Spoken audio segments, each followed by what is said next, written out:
5 kunsilli lokali bbenefikaw minn għotja finanzjarja tad-Direttorat tar-Restawr biex iwettqu proġetti ta' restawr fil-lokalitajiet.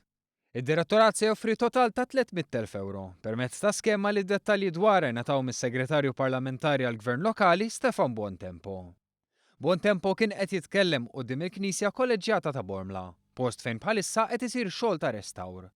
Il-postijiet magħżula bl-iskema l-ġdida huma l-Kappella tal-Arar f'San Ġwan, l-istatwa ta' Sant'Andrija f'Ħalluqa, il-Kappella tal-Madonna ta' Porto Salvo l-Ħamrun, il-Kappella ta' Santa Luċija u l-Arkat Trionfali ta' Derowan ħaż-Żebbuġ.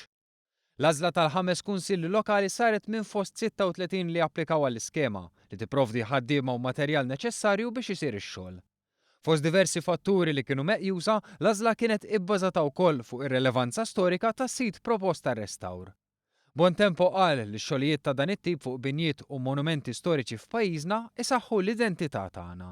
F'din l-iskema fost affarijiet oħra se nkunu qed inkabru r-rol kulturali tal-Kunsilli Lokali, nippreservaw u nippromovu is-siti storiċi ċoe il-wilt storiku, artistiku u kulturali.